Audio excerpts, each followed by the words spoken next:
Recording in progress. Oh, Well, we could do this age. We can- yeah, I'm gonna stop the recording here.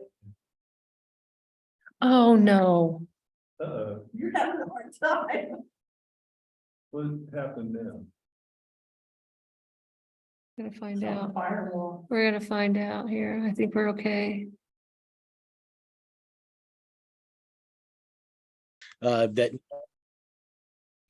That New York State is to ban natural gas stoves and furnaces in most new buildings. So that was There's the also California that said that they had passed that law and the judge threw it out. So they're all. I mean, I know that happened last fall as well. Yeah. Yeah, there was another article about electrifying everything in the New York Times a couple of weeks ago.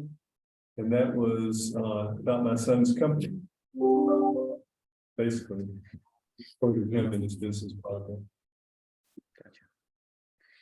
Hey, guys, Okay. technically, we should Let's probably go ahead and we should Get started. get a roll. Yeah. Yep. Okay, All right. one I second, will I'm go having a ahead little, and get it rolling. Are you hearing me correctly, or is there a lag, you guys? no, we're hearing you. Okay. Let's call to session the Wednesday, May 3rd meeting of the Ridgway Sustainability Advisory Board.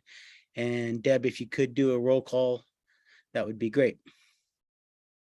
Angela, Here. Vicky, Here. Dave, Here.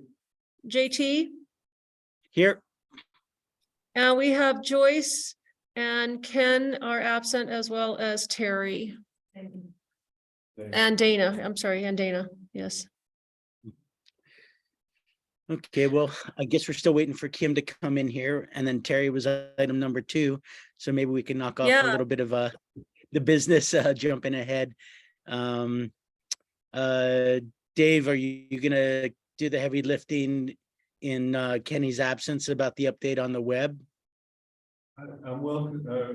I'm certainly willing to do that. Yeah. I need to probably see if I can sign in. Are you prepared to do that, or do you want to hold off on that and we can just jump in and get the I can item get number- this up on the computer. Yeah, hang on a second, and I'll just pull this up on our, oh, I'm sorry. I'm having such a hard time tonight. On the top one. Yeah. There we go.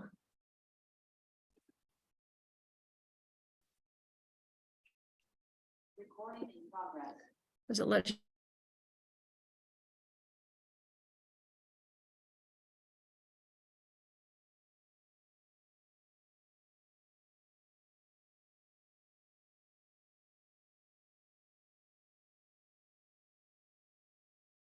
You're I'm at unmuted. home. I'm at home. I'm just extremely jet lagged. I just got back from Switzerland and I'm leaving for Boulder day after tomorrow, so thus Oh. calling in. Got it. I'll Where see are you you there. in Santiago? I am. I'm in Santiago right now. Just got back last night, and I'm here until Saturday. Just flying Saturday night, Mhm. and then I'll be in Boulder on Monday night. No, I'll just miss you. If I was gonna say if you needed a ride home.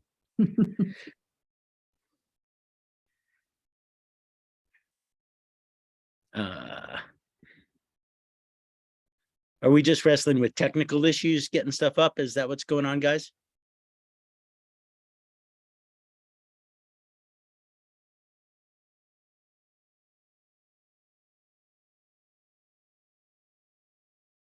There we go.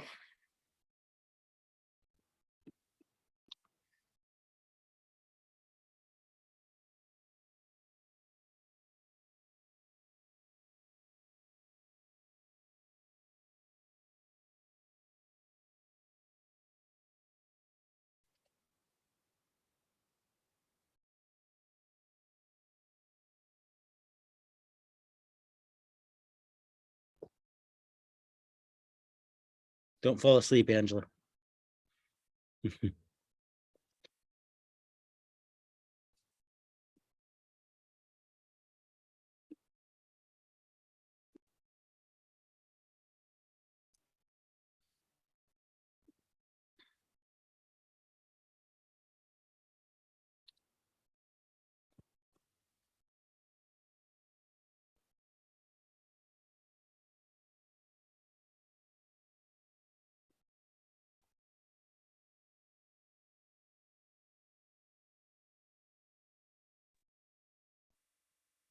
Hi there.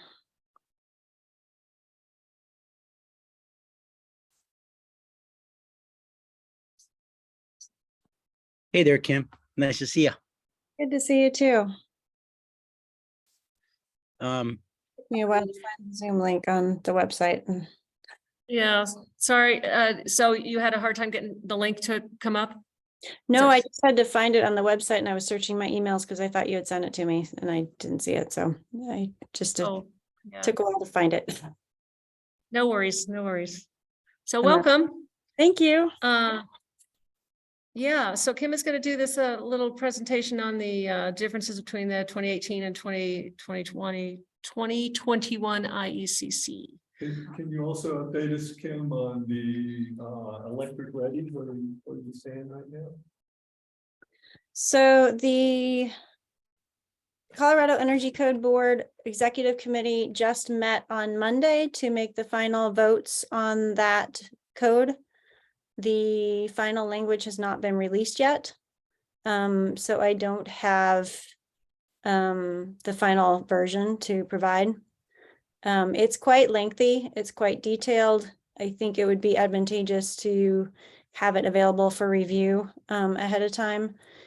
But the basic gist is that it's really focused on the minimum cost-effective, electric ready, EV ready, PV ready installation necessities.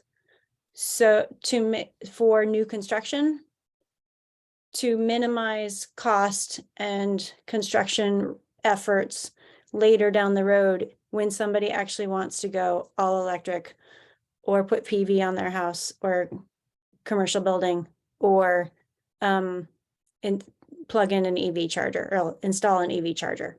So it's not, for example, the actual installation of the equipment like an EV charger or PV equipment.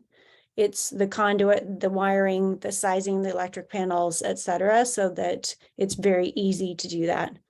And there's a certain number of spaces, for example, for commercial, for EV readiness that have to be wired and ready for it. And kind of all those details got fleshed out in the code, but that's the general gist of it. Okay, good. So it sounds like it's pretty well finalized and we should maybe see a copy within the next week or so. I thought it might be ready by today based on the speed at which things are being prepared for the meetings. What I saw online is that it will be available by June 1st at the latest.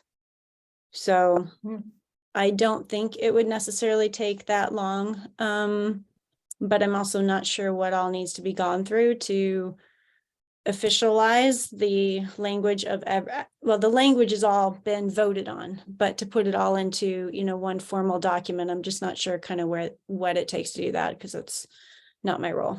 So, but I would expect within the next couple of weeks. I don't think it will take till June 1st. I just can't guarantee. can you opine on it? What's that? Can you opine on it at all? Both about the process and the results that you see coming out of it? Is it what you hoped for and what you expected? I'm not sure I can say what I had expectations per se, because I haven't been on this. It was much more involved on a conversational and voting and, open to the public type of process. We definitely had some people on the board that were working kind of against the process. And then we had a lot of public comment, both for and supporting and progressively helpful, as well as a lot of comments about the added cost, et cetera, from the other side. So Mhm. I guess it was a lot more, I don't know what, I don't think the word is legislative, but there was a lot more conversation and handling of and working to compromise to find agreements than I guess I'd anticipated. Mhm. There was also a lot of technical information that most of us on that board were not necessarily experts in all of the technical details, but there was a handful of people who were very technical expertise in a lot of different those areas, who provided a lot of that consulting information that was really helpful. They'd worked on codes in their own jurisdictions, Denver's, Boulder's, Crested Butte, et cetera. So they were much more familiar with those technical aspects because they'd already gone through the code adoption, development, adoption, and implementation in their own jurisdiction. So that was super helpful. Mhm. And from what you and your committee had recommended going into through the process, and then it went to the executive level, was there much of a difference? Were some things dropped immediately, or No, so, do you feel overall it was a good process to yeah, get so it to the executive level? the board essentially agreed upon, I would say, most things, probably 90 to 95% of all the different items in the code. The board had to Mhm. vote 2/3 for it in order for it to be included. And anything that Mhm. didn't get that 2/3 vote then went to the executive committee to be refined, reframed, and it was mostly, a lot of it was mostly details. Sometimes numbers related to the EV capable, EV ready. EVSE was like the electric vehicle, like simple, like there were different levels for commercial of how many of each of those. So there were some of those Mhm. types of details that, just had to be fleshed out at the higher level. Mhm. Okay. No, I Um, appreciate hearing that. And so was it a good experience for you? It was, yeah, it was definitely a very good learning experience. I feel like I learned a lot. Guess just navigating those different political waters, for lack of a better word. Mhm. As well as then the information that's going to be helpful for us when we want to adopt the code and put it in, of what to look at, of do we want to adopt this basic level, or do we want to enhance it or improve it or make it stronger in our region. Okay, So, that's great. yeah, a lot of it's kind of basic language that kind of got hashed out as to what made sense between the engineers and the architects, and again, those that were pretty far along with being experts at the code, at those specifics of code and design. Great. Thanks for that update on Thank- that. Dave, did Yeah, you have thanks, any? No, I just, we really look forward to getting with you when that's available, Kim, and helping you guide us on what you said, how do we pare this down and make it usable and workable here in Ridgway? Right I'm on. hoping also that there will be assistance and support available from the state. But at least now I believe I can contact some of those experts on the code board if we have questions that are kind of beyond what I can provide expertise on. But yeah, look forward to chatting through it as well and kind of determine, working with Ridgway first on that code update. Definitely. And you continue to stay on the board because the board continues, you've got due outs for next year and the year after. Things slow down, but they keep moving. Right. It's another 2 years, I believe. So hopefully it just won't be at the frantic, rapid pace that it was this past couple months. Exactly. Yeah, good. Thank you. Yeah, thank you. Thanks for the support and thanks for the patience as well. Thanks, Kim, and have you had enough water and taken a breath first to move back into the 2018, 2021 differentiations? Sure, and let's see, I'm just gonna go ahead and share my screen. If I can. And I didn't know that we necessarily had the time to get into a lot of the specific details between these two codes, so oops. Let's see, Deb, are you able to enable screen sharing?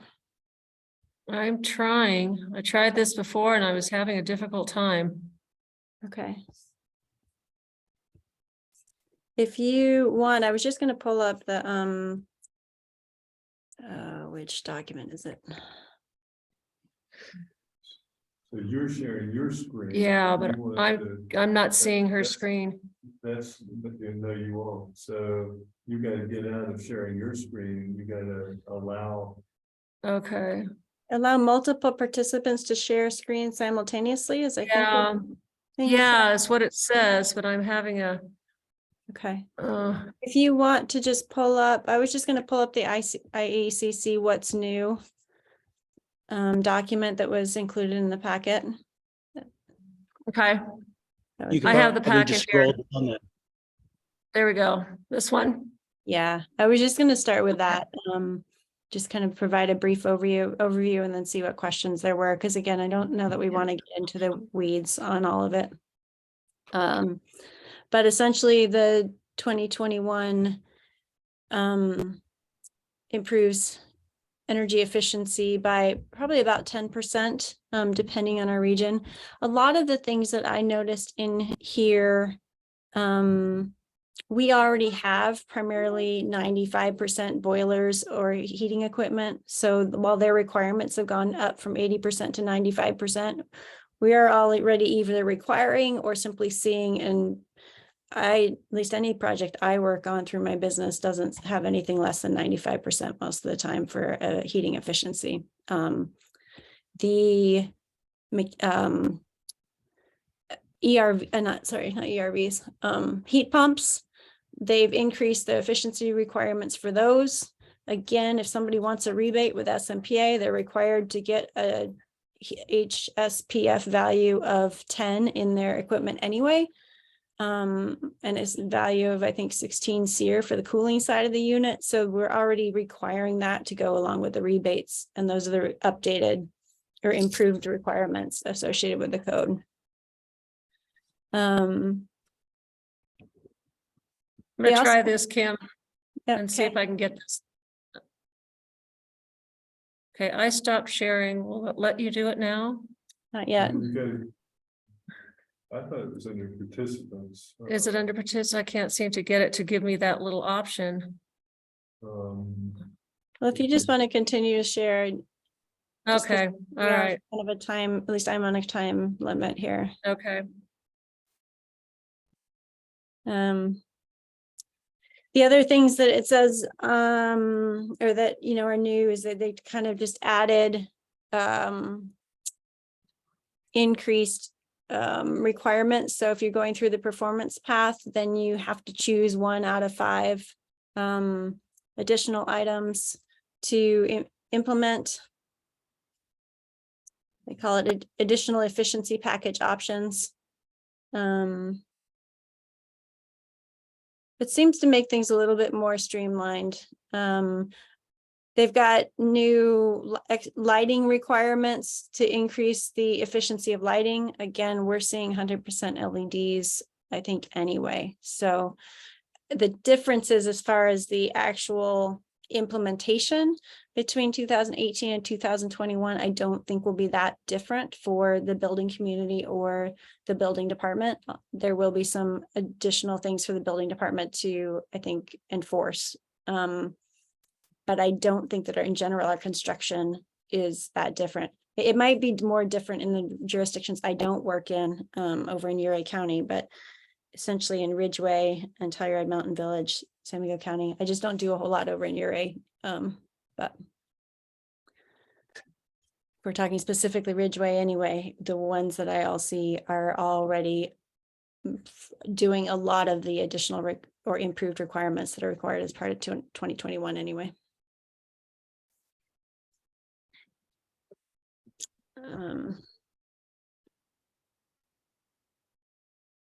They've got improvements related to air leakage testing and duct leakage testing.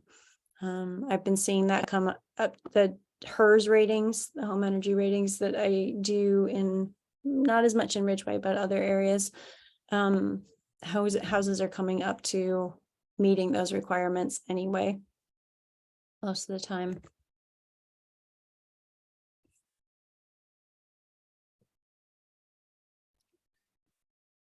Right. Does anybody have any questions? I kind of just wanted to make sure this was open for conversation. Kim, what do you think is going to be the hardest the hardest change, if you will?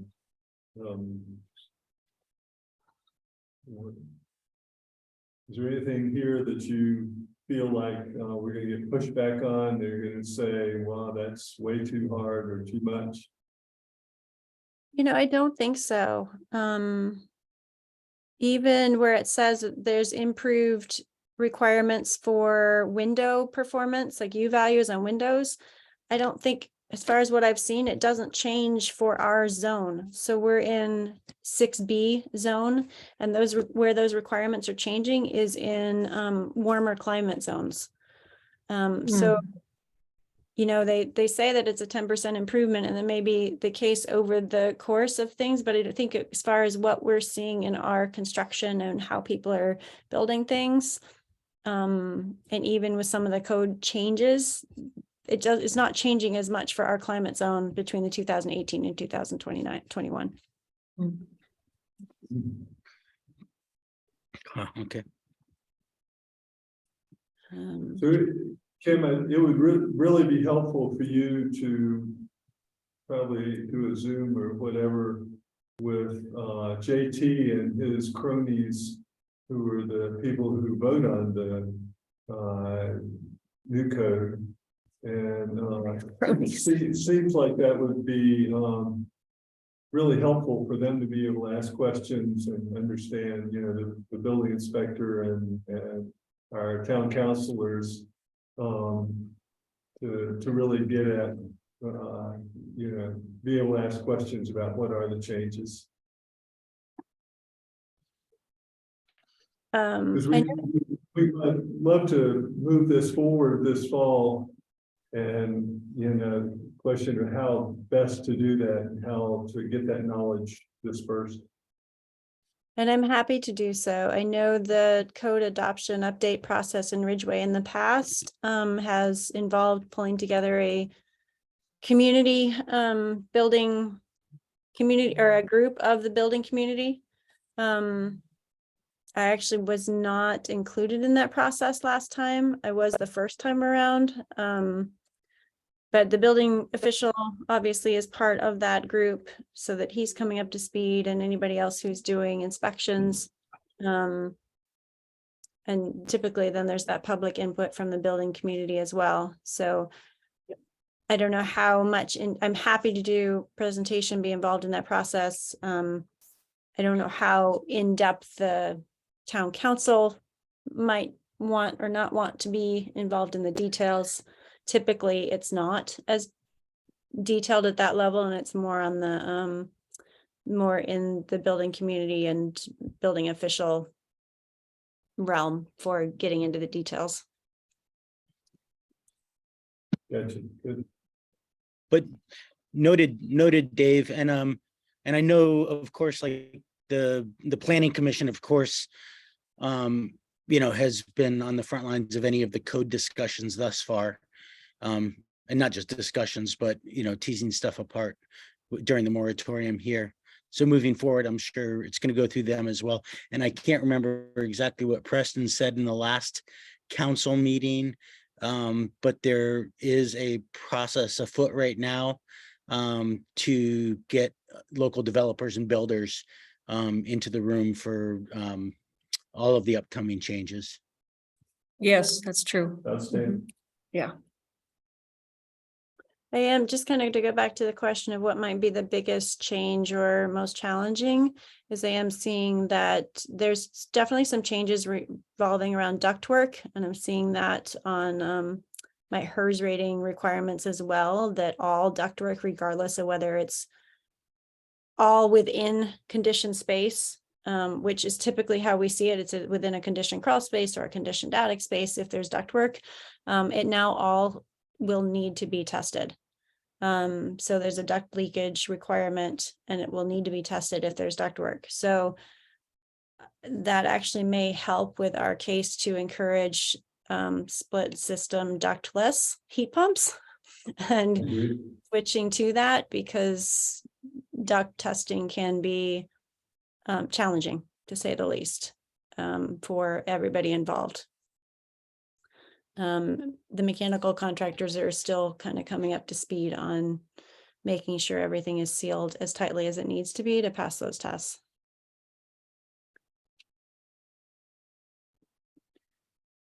I would say Gotcha. that's probably the biggest challenge for the building community, and it can be avoided based on the choice of mechanical equipment utilized, which would be easier in Ridgway to choose ductless systems than it is over on the San Miguel side of things for larger houses. Mhm. Kim, I have a question. Are you seeing any growth or increase in companies that do install the split systems that we've talked about, the main splits? I think there's only like, he's Yeah. got this Grizzly Air. I mean, Grizzly Air is in town now, and they're fantastic. I mean, they would like to only do heat pumps if they can have the business. And, you know, they are, they're really cranking. So we're very fortunate to have somebody focused on heat pumps now. You know, I think, I hope the others will come along, but in the meantime, you know, Grizzly Air is, they're delivering pretty quickly. Yeah, I would agree with that. We are working, I am continuing to work on a workforce development education plan to help build businesses such as Grizzly, our solar businesses, our energy efficiency businesses. We've got a lack of expertise, both on the high and intro level of those three departments, shall we say, of our contractors. So as we move to implement our climate action plan, not just building codes, but building codes are certainly a part of it. We need to enhance and build up those industries anyway. So I'm working with SMPA, the Telluride Foundation, potentially Region 10, the West End Development, West End Economic Development Cooperative, I believe, Weedsea, that has supplied a lot of students to be trained to work for SMPA in the past.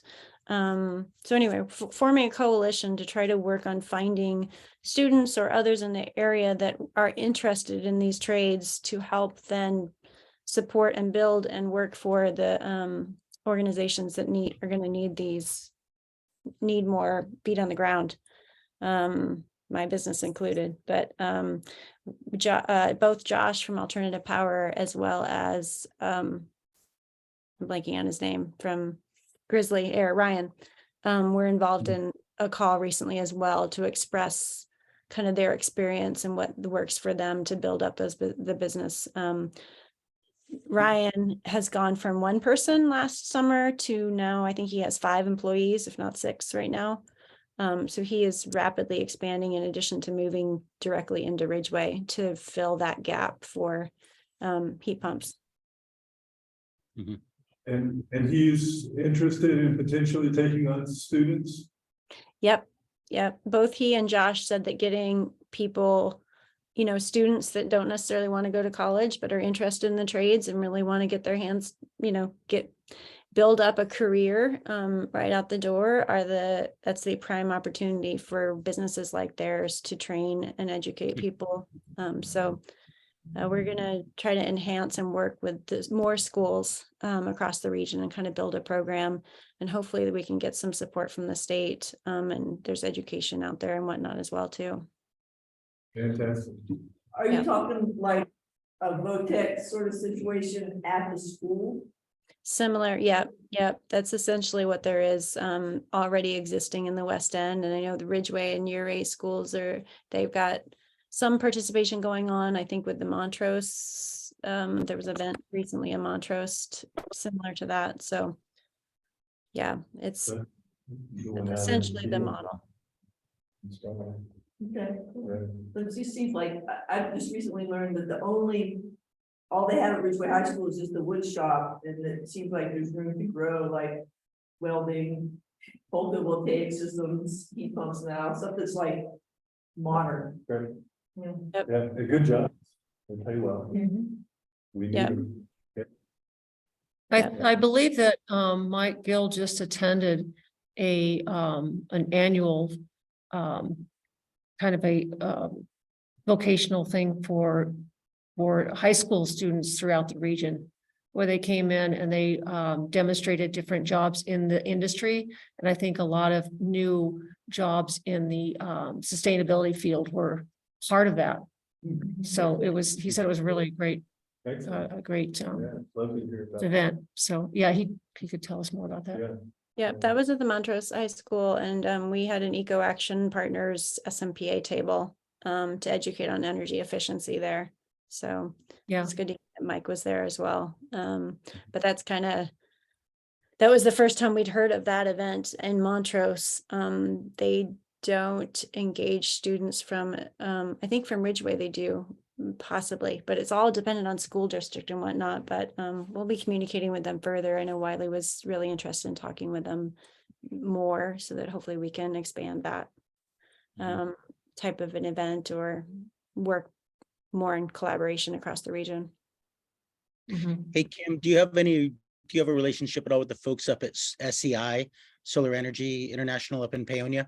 We do, yep. And for solar, that definitely works. But for some of the I other, was just, yeah, I was just curious because I know that, of course, solar is their primary objective, but they also did move on to do micro hydro as well, training, and they occasionally get, adjunct programs going as well when there's a demand. So it seems like they would be a right place to encourage or anyway, I can imagine within the context of their training, they could be able to do heat pump stuff as well. Anyway, Yeah. I just wanted to know if they were on your radar at all. they are. Yeah, we couldn't just Yeah, try to. I mean, we had a program here, JT, at Ridgway, and had one of our teachers get some training through them, and we had a clean energy elective, basically, that students could sign up for. I think at the end of the year, their project was to get the EV chargers installed, but and write up that grant. But that has been something that Ridgway high schoolers have done, but it does seem to me that a VOTEC program with getting people out in the field, actually hands-on, putting in heat pumps and putting in solar would be a much better education. Dave, is that program spearheaded by the high school itself, or is that a ROC generated project? Our clean energy committee talked to the high school and encouraged them to do that and worked with them a little bit, but it was a high school taking the lead on that. So we've got But all it's this. not- It's not ongoing. Welcome, Terry. Hi, sorry, I was late. No Uh, worries. Kim, is there any other bullet points that you want to nail before we wrap up with you on this session? I don't think so. I just kind of wanted to, cover the, big picture of the changes between the codes and see what specific questions or, steps for moving forward. Or were needed. I'm Okay. hoping. Kim, Yeah. Can I ask you a quick question, tangentially related? I was gonna discuss it some with the group here, but, I was talking with, a fellow from WCA a couple of days ago, and he had done some, EV demo presentations, like we talked about before.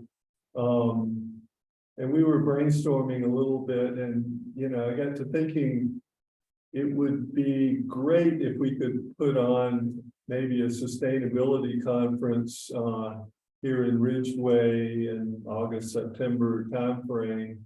And I know you've got, folks who are working on EV demo projects and whatnot, and, maybe we can collaborate somehow on making something like that happen. I mean, that way we could not only do the EVs and get the dealers, but heat pumps, solar, all things sustainable, water, Hey, Dave, to So- that point, I was just gonna chime in, and Dave, and say to that point, Durango just held a sustainability conference recently. And I've talked to Jake Neese and Lynn Paget about it, as well as with Ethan. Just because we feel like there might be strength in numbers across municipalities in the county as well. So yeah, let's keep driving that conversation. But definitely it's more than just a little chatter right now. Yeah, good. Yeah, so Kim, I know you've got a student working on the EV assessment. I don't know how long that student is around, but I know some of the work involved EV demo type presentations, scheduling those, so might be a good fit. Yeah, so we've actually kind of already had some conversations in his outreach. Xander interviewed, asked questions of a lot of our stakeholders, including JT and Terry, each of the governments, et cetera. So we've already had some conversations about doing an EV ride and drive type of event. I think the conversation was for sometime this summer, but if fall worked better to do a combined sustainability event, I think that would work just fine. He just gave his presentation for his master's project today. He will be working on finalizing the report and making it more user-friendly than a Word document for us for the next few months, and meeting with task force representatives from around the region. So the kind of the finalization of the actual report and the implementation process is what's going forward, and he's going to continue to work with us to do that. Great. So, How long will he be? we're hoping he sticks around for a lot longer. He's lived in Telluride for several years before he just started his master's this year, so he's got his feet in the ground here. Good. Yep. So Thank hopefully you. he'll stay for a while. And hopefully Kendra will too. Thank you, He's great at working on the climate action plan. So I will make sure I bring that up with with Kendra and Emma as well. Yeah, great. Hey, Kim, a little tangential, but opportunistically right now, because it's timely. I did communicate with Preston about the possibility of sharing a grad student for a water efficiency program for Ridgway. He said that it's not timely right now. It's something that we'd have to budget for going into the 2024 cycle. But with that, a lot of the groundwork is likely to get done, because Joyce, who serves on this board, is also now, her company is contracted with the town of Ridgway. So she's working in service in hand with our engineer, Joanne Fagan. So the water components of it are being looked at this point. But in terms of the practical application of sharing cost for a grad student, it's not something we could do until we're into the next cycle. But certainly that to me sounds like a great win-win opportunity. Okay. So we'll Okay. stay on the radar about that. We'll stay in conversation about it as we go into the fall. Okay, that sounds good. That may be the case with Ophir as well. So we'll kind of keep tabs on both of you. for Okay, that. thanks for that. And thanks for letting me chime in on that, you guys. Any last questions for Kim, anybody? Just thanks, Kim. Thank you. Appreciate Yeah, your work. thank you, Kim, for your time. Great. Thanks, Kim. Alrighty. Thank you, guys. Thanks, and Look forward to moving it forward soon. thanks Yeah. again, Kim, and we'll see you soon. Okay, sounds good. Yeah, have a good night. Already. You too. Alrighty, Terry, you you got all the dust from the desert dusted off and ready to share with us what you have going on? No, and yes. I'll take that as good. Yeah. Yeah. I still have dust everywhere. That's the best. Yeah, I actually, so a reminder that we, San Miguel Power, had the unique eligibility to apply for these microgrid grants. And we put in 4 applications, submitted 4 applications. One was for a microgrid to back up the town of Rico, another for the back up the town of Ophir, both of which are on radial feeders, meaning we only have one line that goes into those communities, so that if there's an outage on that line that we have to repair it, we can't reroute power from a different direction. I also included Ridgway in there with even the largest of the 3 systems. And then the 4th one was 2 small microgrids to back up the communications in each of our headquarter offices. So I got all 3 successfully submitted. I got a call back from DOLA last week asking to have an interview round next Monday to discuss those 4 applications, which is a good sign. So we weren't shut down immediately. The one with for Ridgway, I've generally presented to you guys in pieces, but effectively included, it's a planning grant. So it's for $36,000, 25%, actually it was 40 some, but 36 is what we're asking for. We had to put in 25% matching, San Miguel Power did. So we're putting in $9,000 roughly on it. And those may not be the exact figures for that particular grant, but it's about that. But the idea is that we would use that money to conduct a feasibility study at look at one of 3 or one or more of 3 locations, 2 of which are town-owned properties. And the 3rd is Dana Ivers, a portion of Dana Ivers conservation easement property she bought. So that's her property is just to the south of the soccer fields. So one of the 2 town-owned properties would be the section of the town-owned property south of the soccer field, but to the west of the planned bike pump track. That particular space, that corner is roughly, I can't remember exactly, I don't have it in front of me, 1.5 acres, 2 acres of land right there, maybe a little bit more, but it could house about a 350 kilowatt PV array. The size of the array that we're looking at on Dana's property would be closer to 1 megawatt. So combining the 2 as a single system, even though the arrays would be sited on different parcels, might make for as much as a 1.3 megawatt community solar garden or multiple community solar gardens. It's possible that through various other funding means, we could turn the Ridgway version or 50% of it, of the 300 kilowatts, into an income qualified array like we have up in Norwood, meaning that the output of that array would be reserved for people that participate in our income qualification program that have, proven low to middle income status. A battery bank would then be co-located between those 2 systems if the town, and I'll get back to whether town of Ridgway is going to agree to this or not.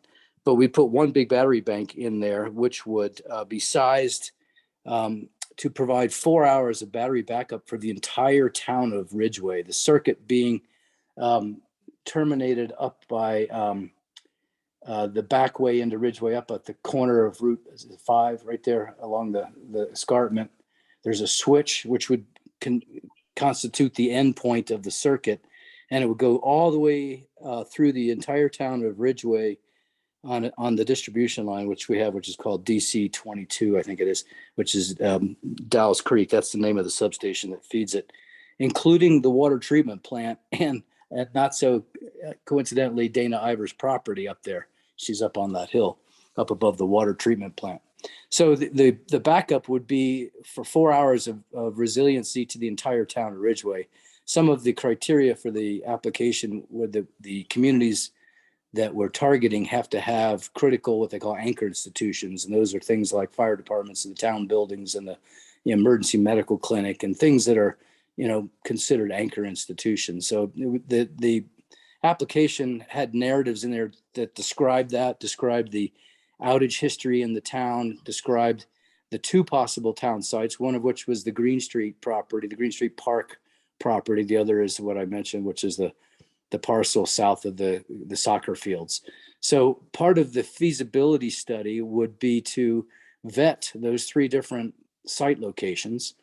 The two town site locations are owned by the town and don't require a special county special use permit. The Dana Ivers property is in county property and not town property, so it would require a special use permit that would be evaluated by a joint planning commission between the county and the town of Ridgway. So Preston would effectively be on that. Well, excuse me, our planning commission folks, some, one or more of them would join the county planning commission to form a joint planning commission to evaluate the efficacy or the possibility of siting an array there for visual impact and a variety of other considerations that are consistent with the county's plan, county's land use requirements. So the feasibility study would be initially to vet those three parcels, ultimately leading to a down select of one or more of those parcels, then doing a complete engineering of the solar array and the battery system that would be housed there, which includes, a third-party contracting of engineers to do soil tests and all of the various things that are required to site a solar array and a battery system, as well as the engineering of the circuit side of it from SMPA. It would lead to a budgetary quote, and then we use the budgetary quote to develop a pro forma to see what portion, based upon available grant funding or possibility of grant funding, federal and state, including the MCR grant, I'll come back to that, what would the final cost be for SMPA to borrow money from RUS, our lender, at very favorable interest rates, and actually build and implement these systems ourselves. We as an organization have never been able to do that previously because we're a nonprofit, and the federal tax credit would only go towards entities that had a tax appetite.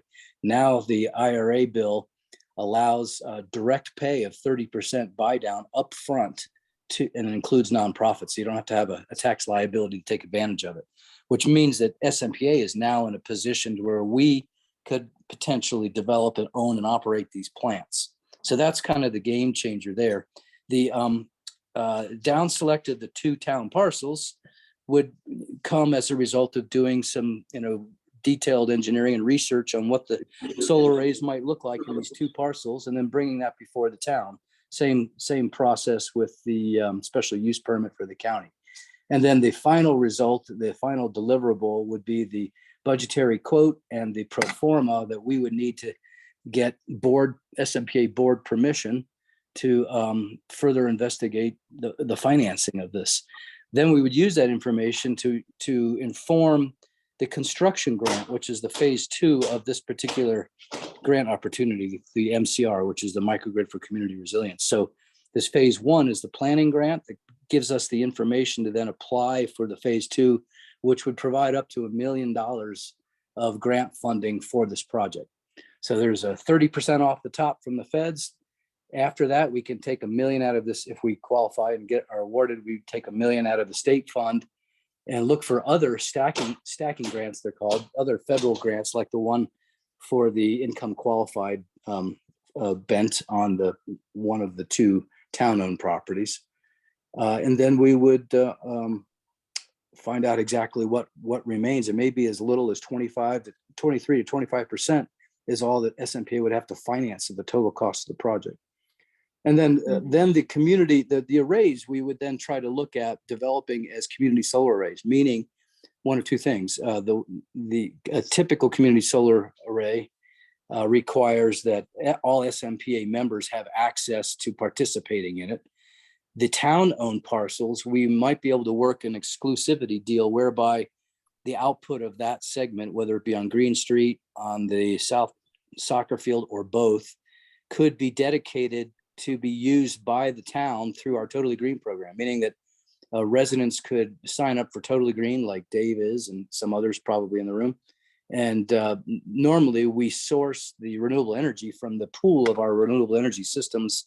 And where we don't have sufficient RECs, we purchase them on the open market. But the output of the system would just go right into that pool.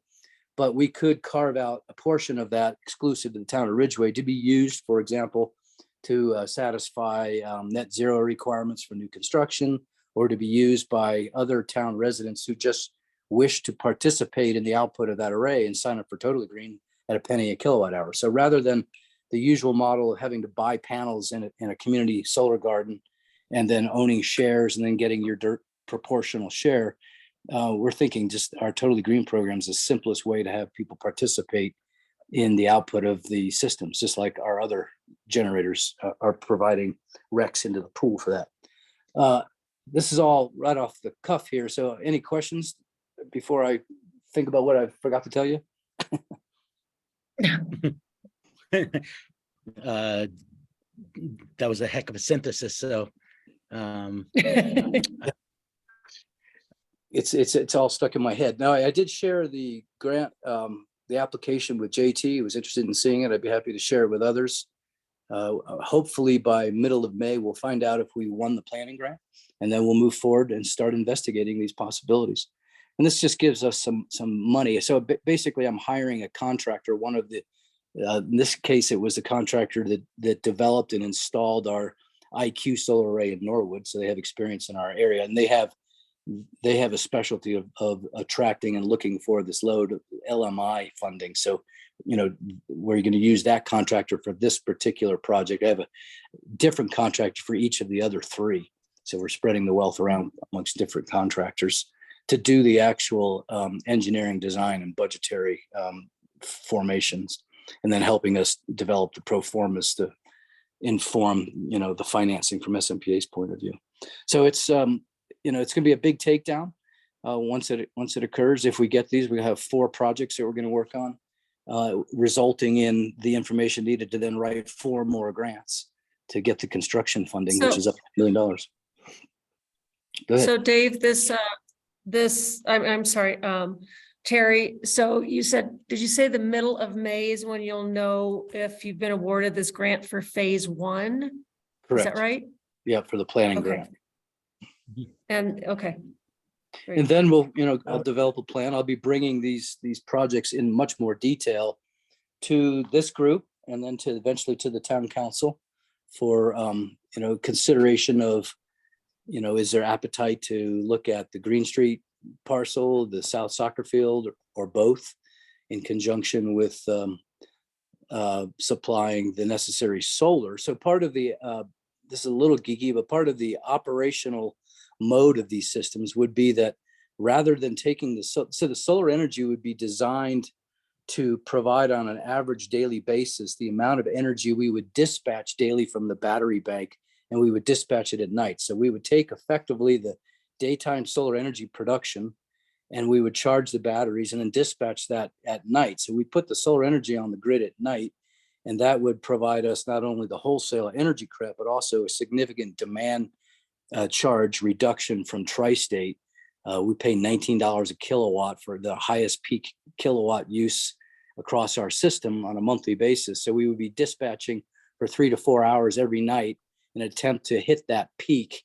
And let's just say if we dispatched 500 kilowatts, if that was the size of the battery bank or the inverter or more, you can kind of do the math that the savings in demand would help monetize the use of the battery bank and provide faster return on investment for the whole system. So the combination of the solar and the batteries would be more lucrative than just the solar alone.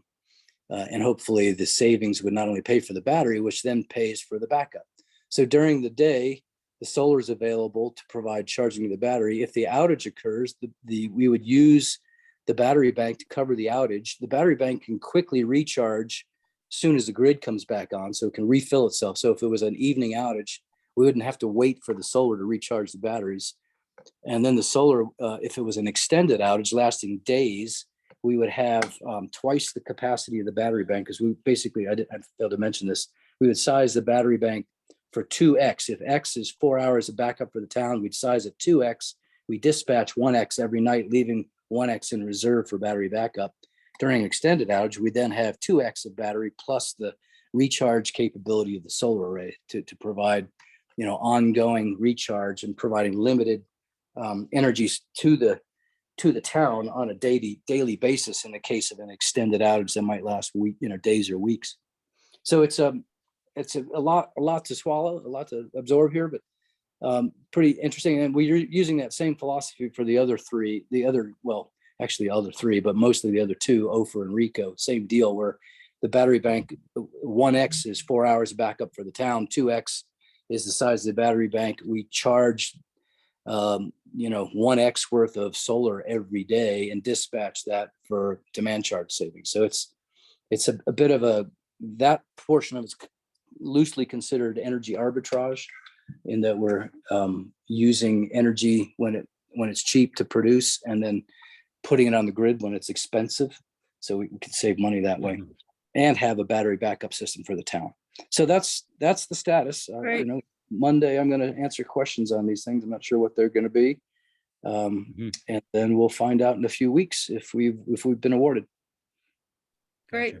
Hey, Terry, I've got a question. Best case scenario, if everything goes super smooth, when would this be up and running? Well, so the construction grant's supposed to open up in the fall. If we would apply for that, soonest time to construct would probably be spring of next year. That's the best case, meaning that we might have operation by the late 2024, possibly. That's the best case. Likely things drag out longer than that. That's just the Murphy's Law. Yeah. But that's the best case scenario. Can I ask two questions? Can I ask the difficult question right out the gate of without the DOLA support going forward, where do these aspirations go? Is there another avenue? The DOLA support is worth $1 million. So it's a big play. It's a big chunk of the total cost. It's possible that, it would change the pro forma economics without that extra $1 million kicker, and we'd have to evaluate it on that basis. So, and we will do that. We'll look at these with or without the DOLA funding, because the federal funding is 30%. It's going to be much more than the DOLA funding. And then there may be other IRA funding grants available for these things. In fact, I'm working on one now called an Energy Prize, which has a similar construct, but for the town of Silverton. I did not include Silverton in this first round because I just didn't have the bandwidth. But since then, I've gone up to there and presented. They asked the hard question of why have we had 3 outages this year and why we having so many outages. Well, some of the reasons are obvious, right? They're an isolated community, between 2 mountain passes, and there's avalanches and snowfalls that take the line down. So I'm looking at doing something very similar, but with a broader scope, with a different funding source. That's through the ERA program. There's a prize that we might look at using the old Gold King mine reclamation land. The Gold King mine that contaminated Animus back years ago. They have an EPA grant to pull all of the mine tailings out, spread them on the ground, and cover them with 350 truckloads of dirt, which would come up over Red Mountain Pass. And then that would be leveled and graded. Might make a great spot to put a solar array and a microgrid to back up that community.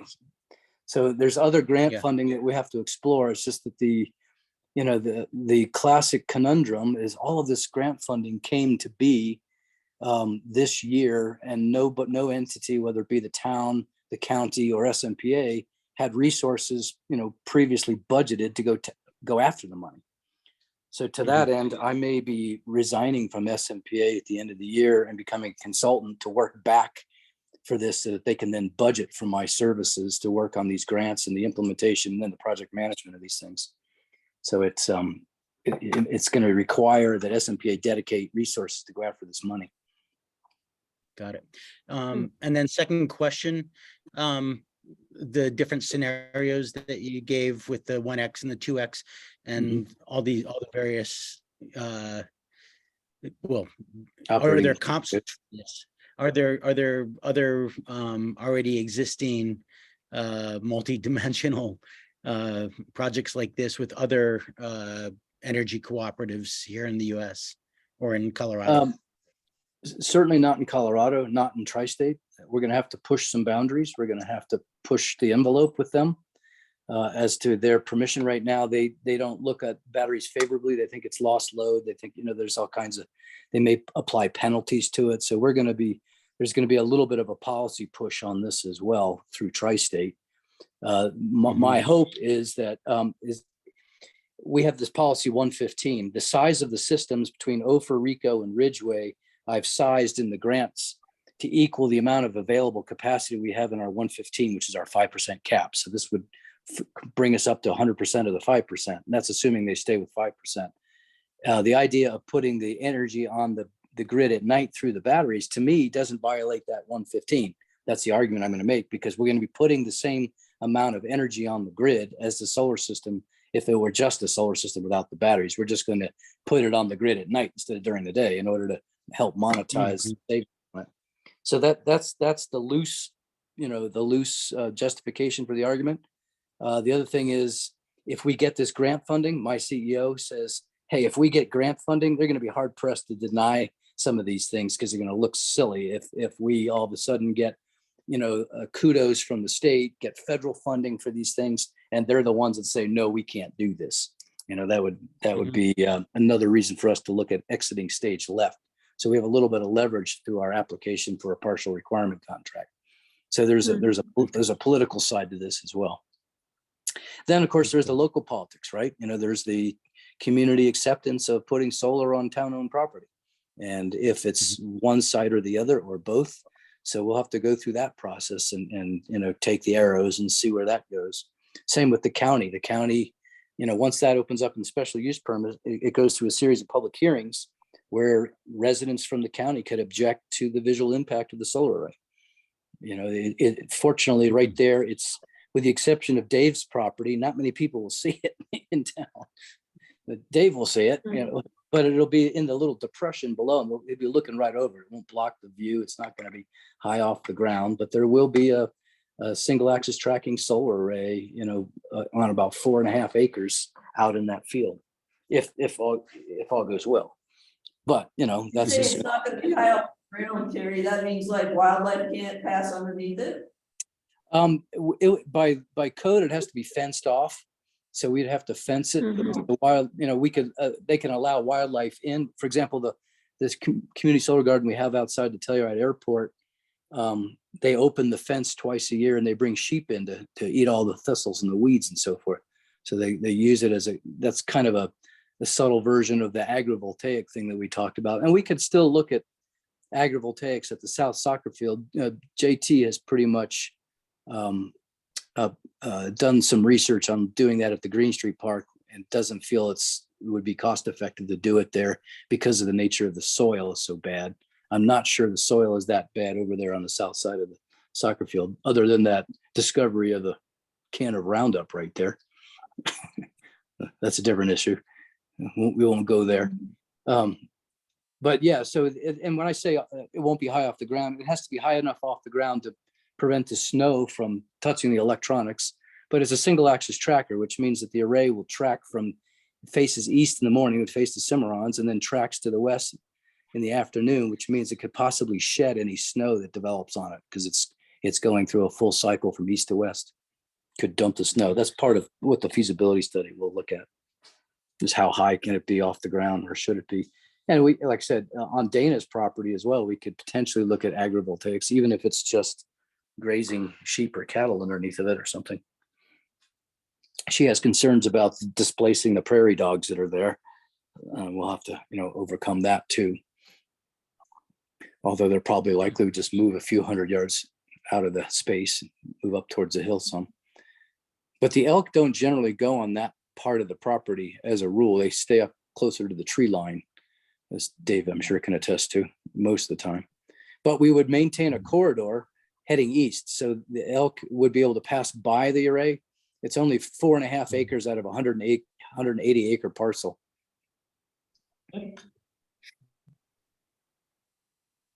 So that's my update. Any other questions?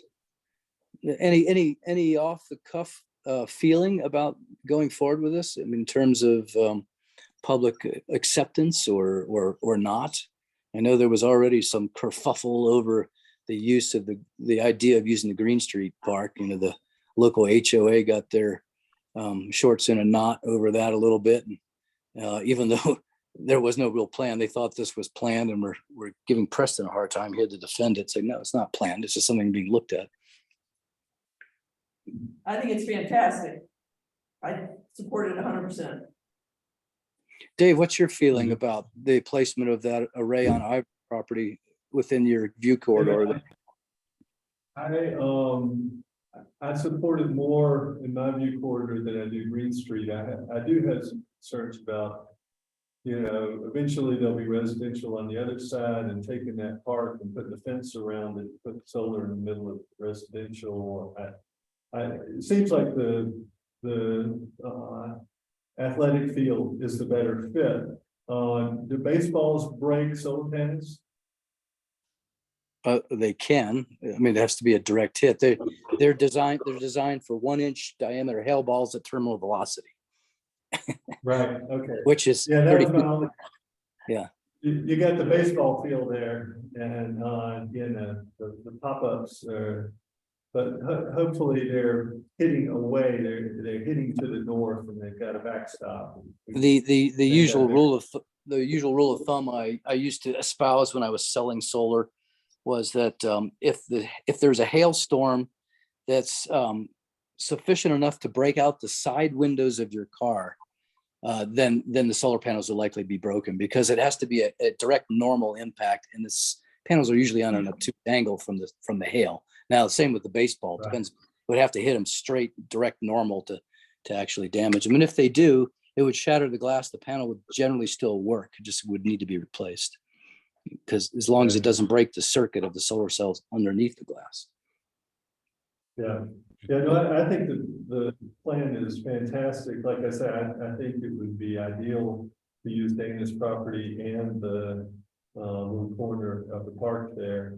And it would certainly be convenient to be able to put a battery bank between the two. Right. The actual Yeah, circuit yeah. path, Dave, for your information, to connect to the circuit that powers the town would go underneath the pathway that's between those two houses. Just to the east of you, a couple houses down, there's a little pathway, a gravel pathway that goes to, is it Sabeta? Yeah, Sabeta Street, the corner there. That's where our pull box is. That's where our point of interconnect would be.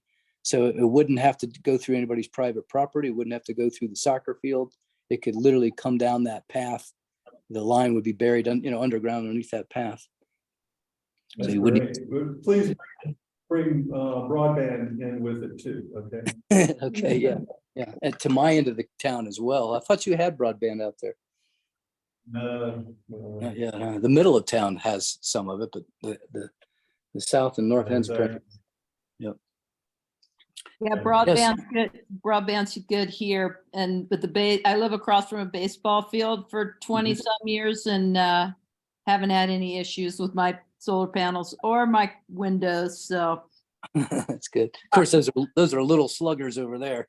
They're little sluggers, that's true. Hey, I also fully support your work on this, Terry, really appreciate it.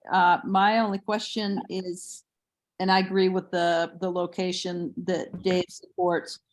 How much competition is there for the grant, and what's your sense of us getting it? That's a good question. So remember, phase one is for just these, it's up to 36,000. There's only 400,000 available. And I applied for over 25% of it with the four applications. Fortunately, I've got a good relationship with DOLA, and DOLA used our San Miguel County microgrid as their poster child in part of describing what this grant is for. So I think we've got some, preferential judgment, but nonetheless, I asked for 25% of the total pot just for these four projects. So we'll see. My guess is some of the questions coming at me next week are going to be, all right, these are all great, but which ones do you want us really to fund? We can only fund 2 out of the 4, pick kind of thing. So we'll have to see. I'm expecting something like that. The first one to drop off. That's great. As long as you include Ridgway, we're fine with that. Ridgway is the largest, most complicated, but also I had trouble demonstrating the greatest need because we have only had a handful of small outages, primarily because we've got the utility headquarters in town, right? So we have pretty fast response, and we have a multiple loop distribution system in town. The line from the Dallas Creek substation comes into town in several places. And it just happens to be the one circuit that powers the whole town comes off of that. But, different than Ophir and Rico, that they only have one line come into town. If there's an avalanche or a tree falls in that line, we have to repair it. We can't just flick switches and reroute it. So there's a little bit less vulnerability in terms of the vulnerability scale, but there's a greater number of anchor institutions. So there's a greater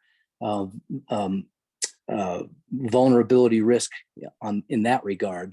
We're also not an impoverished community like Rico is, Ophir less so. So they have all these vulnerability scales and mapping tools that give you scores on, how vulnerable is this community for socioeconomic, for electrical resilience. JT, I don't know if you got a chance to read through any of those, but you can kind of see how they approach it. Yeah, no, it was an interesting way they chop up the pie. Yeah. Actually, to that point, one of the questions I did have was, especially with the dynamic with Dana and her private land, do you think they read that as a strength, as a public-private partnership? I hope so. I hope something like that, this. yeah. I'm hoping that, and the fact that she bought that as a conservation easement, and she's still, and partly in order to protect wildlife corridors, and that we wouldn't infringe on that this could be a good defined use of a conservation easement, which is to put in a renewable energy generator, in this case also batteries. So these are all things which we're going to vet and explore more during this planning process. She's on board with it totally, other than her concern about the prairie dogs, which is the opposite concern that most of the solar ranches had. Gary, have you looked into spaces that would possibly be shaded for parking, like public parking spaces, or maybe even San Miguel? You guys have a huge parking lot there. Would solar panels would provide good shade, I would think, as an option if for any reason we need more. It's possible. The trick here with this funding is it's microgrid for resiliency, which means it's really based on the battery backup, and I'm just co-locating the solar with it. You can do this with that. You could put these systems in without a solar array, but having the solar there is what enables me to then dispatch that energy at night, because I can play the game policy 115 saying, hey, we're just taking the solar energy and putting it on the grid at night. So it's a bit of a convoluted, crazy hairball scheme. And I haven't vetted this with Tri-State yet, although I did get Tri-State to provide letters of support for each of the grants. Just didn't explain to them what they were supporting. That's great. Thank you, Terry. And Terry, it's also an issue of scale, to Angela's question. Oh yeah. I mean, you've got to get this to the level of approaching a couple megawatts, or you don't have to based upon the grant per se, but at least rather than like a mall's parking lot would have the capacity to drive a certain amount of megawatt. But in this case, just having parking areas or a pavilion or a single building with rooftop solar wouldn't satisfy the capacity needs, correct? Correct. Potentially wouldn't. I mean, the large dirt parking lot there at the soccer field, we could cover the whole thing and make it a big covered parking, but that would probably be more of an eyesore not an eyesore, but more objectionable than south of the fields where it's out of view from the participants mostly, and affects direct view. Now, one of the places we have to explore the view from is up on Vista Terrace, because you can see that piece of that parcel from up there looking down into town. So, this is where the special use permit is going to, bring detractors out of the woodwork. And this has been been a problem for solar for eons, is that people haven't accepted the fact that we need more renewable generators, and they think they're eyesores, but they're fine with other eyesores, like high rises and other things. So it's it's in the eye of the beholder to some extent. But we would design it to have as little visual impact as possible, knowing that hopefully our demographic will be far more accepting than what happened up on Garnet Mesa there in Delta County. Right. Well, I think along Dave's backyard, Dave's road there, Dave, you've got solar now. Pam has solar. Bo's going to want solar. I think, is it Pat that has solar? Don has solar below. So yeah, we've got More than half. solar. More than half the houses Right. that would be the most directly impacted already have solar, so that's a good sign. So we'll see where it goes. It's going to be a lot of work. It's exciting because the scheme that I came up with how to operate the system hasn't really been done before, or at least there's versions of people using batteries to offset demand charges, but the idea of turning it into a commuter solar array with a battery, to combine these functions to help monetize and bring the price down is kind of unique. When I mentioned to people, I go, never thought of doing it that way. So that's kind of fun to come up with a unique model for doing it. Right. So we'll see where it goes. I'll keep you guys posted as soon as we get the grants. I'm gonna have to come up with a formal process for looking at the two town parcels in Dana's, and we may have a special workshop or a meeting or a hearing. I'll kind of lean on this committee to recommend how we should approach that issue. Do we go directly to the council? Do I work with the SAB here to get buy-in from this group, and then they help present it to the town, or to be determined? So I think that's probably going to be the way to go, is to get this board to buy in and recommend to council, make a recommendation to council. Yeah, that's the way I foresee it as well. Yeah. Well, that's all I got. Thank you, Terry. Yep. Thanks, Terry. Good luck. Yep. I'll keep you posted. Thanks, Rob. All righty. Thanks. Thank you. Terry, for all of that. Well, okay, you guys. Anybody need a quick break, or Dave, you want to jump right into web updates?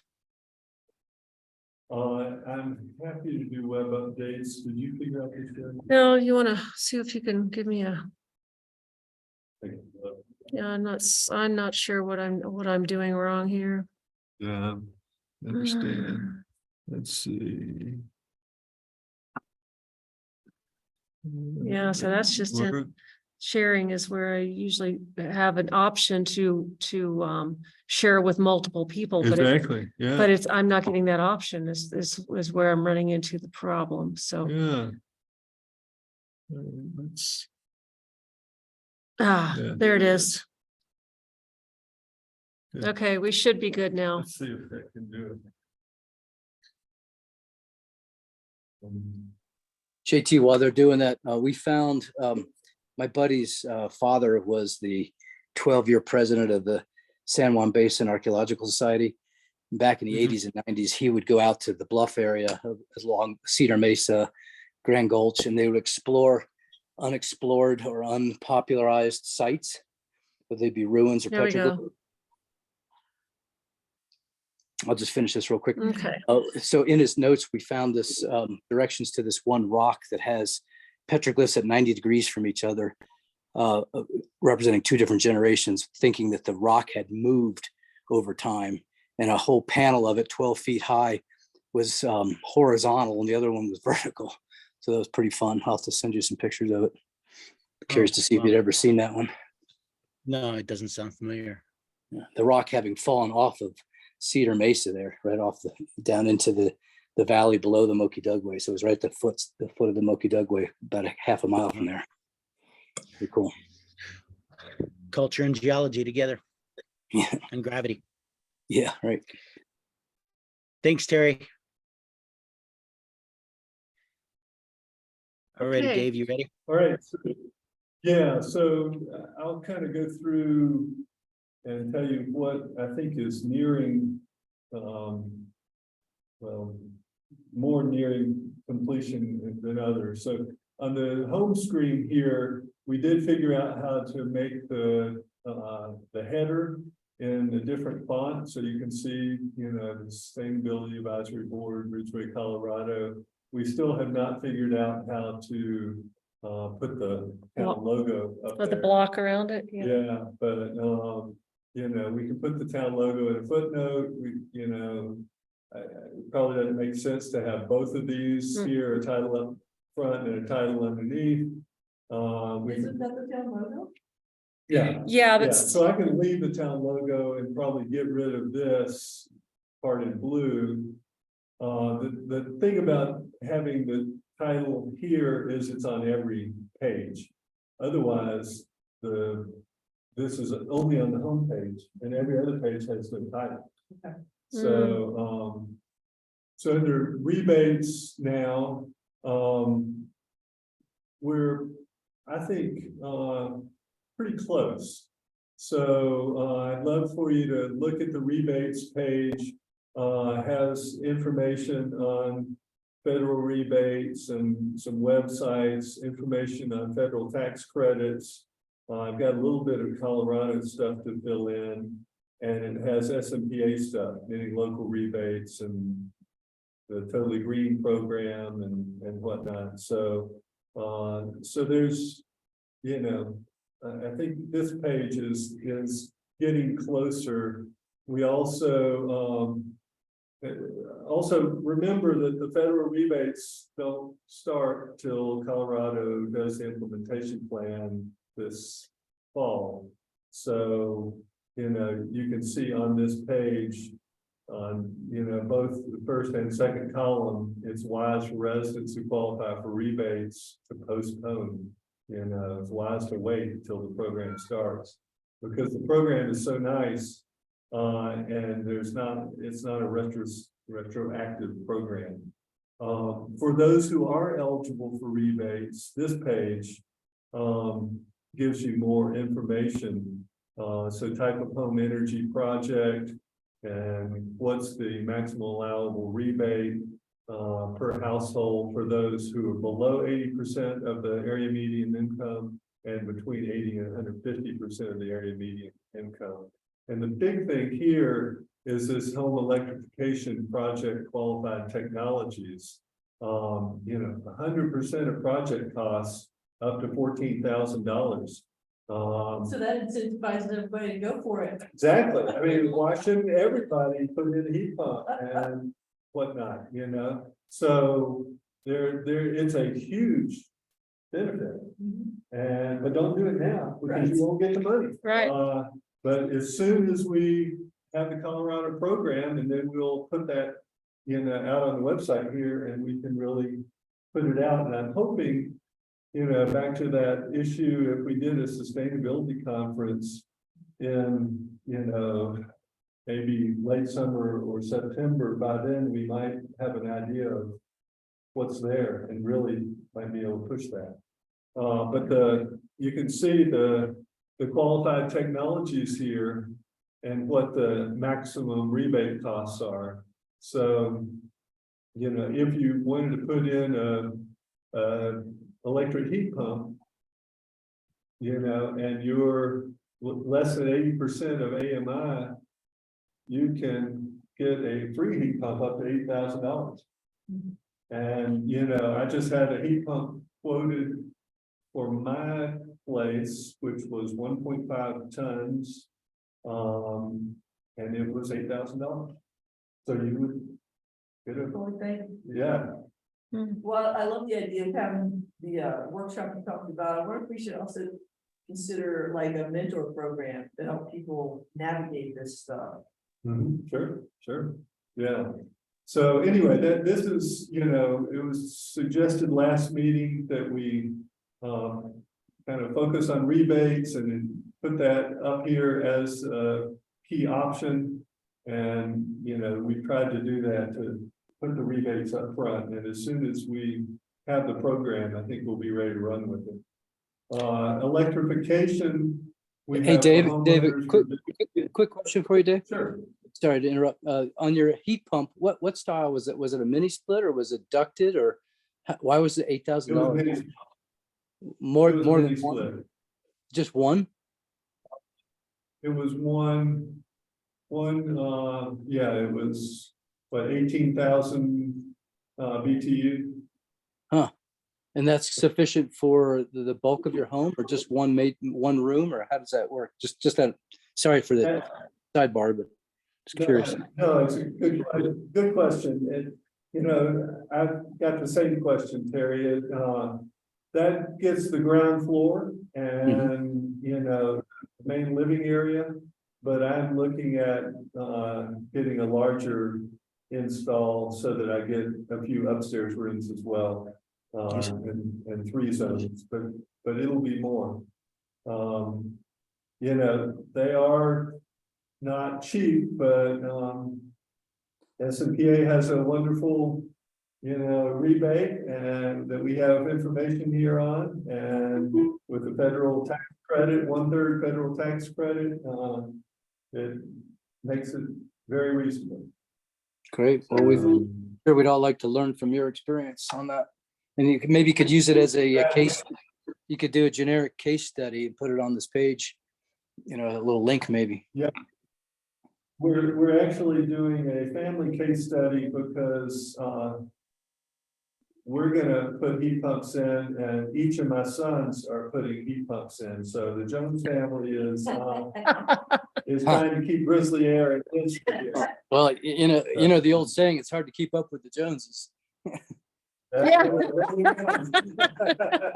Ain't that the truth? There you go. All right, so electrification, again, for homeowners, for businesses, and for builders. We still have some work to do on businesses, builders.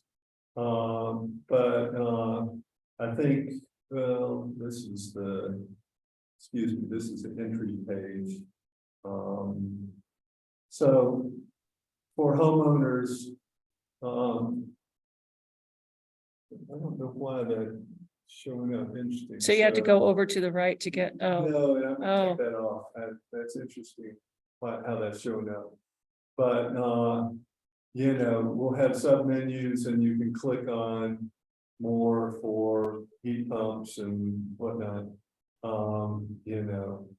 We need to, some of this needs to work on. So here's, electrification, what it is, why electrify, kind of as a lead in to these different pages. And I hate this. So here's electric vehicle tax credits and rebates, and incentives, rebates, which EVs qualify, new federal EV rebate information, used vehicle rebate information, Colorado vehicle rebate information, SMPA rebates on EVs, commuter bikes and motorcycles, the Colorado electric vehicle plan, and then EV charger tax credits and rebates. So hopefully, the links are easily visible and self-explanatory, and people will be able to go out and find the information they need. But please look over these and give us any other ideas. And then under Ridgway Resources, we'll have recycling, composting, the bees, the community garden, the dark skies. We also, Deb sent me some stuff on the transportation plan, the regional transportation plan. We'll put that out here too. So, so that's kind of where we are. We're going to keep pushing. Just please keep giving us feedback as we go. I heard this morning at the dog group that All Points Transit in Montrose is going to start having shuttle. Right, so that's. That's the plan. Oh, Yeah. oh, Yeah, Yeah. yeah, so that's what we'll put in here, under Ridgway Resources. And that was something that Ridgway did in conjunction with Uray County and, City of Uray. All three pitched in funds and coordinated that program. So, Mhm. thanks. Hey, Dave, did you happen to get a chance to see that article I sent you today? I'm sorry, which Did article, you get a Dave? chance to see that article I sent you today that the entire state of New York is passing a bill outlawing Yeah. gas stoves and furnaces for the whole state, Yeah, before New York City had done that, but that's kind of a backhand way of going all electric, since those are the two major Yeah, appliances. that's fantastic. I also read an article last week how some of the towns in California are being blocked. They've gone all electric legislatively, and a judge has blocked it. So, Huh. I know. Yeah, I'll send you that one too. Yeah. Ruling articles. I'm sure there's going to be hurdles for sure. Right, but that, legislative ways to do it are certainly the most effective, cleanest. So we're Yeah. looking for you and JT to help us along there. Okay. We accept bribes. All right, they're coming. Big bills. and Terry stuff. does. Any other? Dave, this is amazing. This is like, you could probably make a lot of money for someone doing all of this work. Thank you, Yeah, this looks great. Kenny, both. One, just, Well, yeah, I can't wait to spend some time on it. It's definitely got a ton of great information, looks well organized. The header, uh-huh. I wonder if you could change the font so Ridgway, Colorado isn't in caps. And that would make it, I don't know, the way with it all in caps to me doesn't really work visually. Or Yeah, maybe- I can certainly make that lower text, I can make Ridgway, Colorado, just with the RNC capital. Yeah, that's Yeah, a that good might idea. look, I think that might stand out, make sustainability advisory board stand out a little more. And that's really all the feedback I have. Everything looks great. Yeah. Yeah, no, that's I great. almost- Keep those out. Yeah, on that visual JT side of it. I know, gosh. I'm sorry. Yeah, to that point, actually, I know you said you were struggling with getting the Ridgway logo up on the header there, but even if you were able to get rid of Ridgway, Colorado altogether and get a smaller centralized of that image of that logo on there below the Sustainability Advisory Board, then that would solve both issues. Yeah, and JT, you were supposed to refer somebody to me. Last meeting, we talked about that, because we need a consultant. We can only go so far, and when you build this, you Yeah. can't, it doesn't give you that option. You can put text, you can put a logo, but you can't do both. Both. Although Gotcha. some smart techie person will know how to do it. Well, Gotcha. I just to pipe in on that. I think I don't mentioned totally it. agree with that. All right. Hey, David, I was just gonna I say, think, I mentioned. All right, Go go ahead, Vicky. Go ahead, JT. I think the town logo is really, the font's super tiny and hard to read, so I don't support, exchanging that with the words Ridgway, Colorado, just because I don't think it's all that, easy. Okay. It's so tiny. So what Dave, were I you think saying, JT? I think I mentioned in the email I sent you that it was Wheeler Jewell and that he only works on Squarespace. So yeah, he wasn't available. I mean, it's not apropos to try to use him. So we'd need somebody else Well, on the architecture of the platform. well, this program was actually bought by Square. So he can't use that as an excuse. So this is a Square Okay. program now. Yeah, so you go back to him and, confront him with that. All right, then I will. I did not know that. I was just All right. meant a particular platform. I have a Yep, question, yep, Dave. yep. Dave, the one photo of you guys replacing the LEDs, the lights, Yeah. there's no OSHA violation in that photo, is there? Not according to Jake. So no, I don't know. I don't think there are any problems there. But When I was Yeah. building my house, I And- made the mistake of posting a picture with me with ladders that are all cantilevered on these wild crazinesses and cross-hatched, and somebody called me out on it, said, boy, I'd take that down if I were you.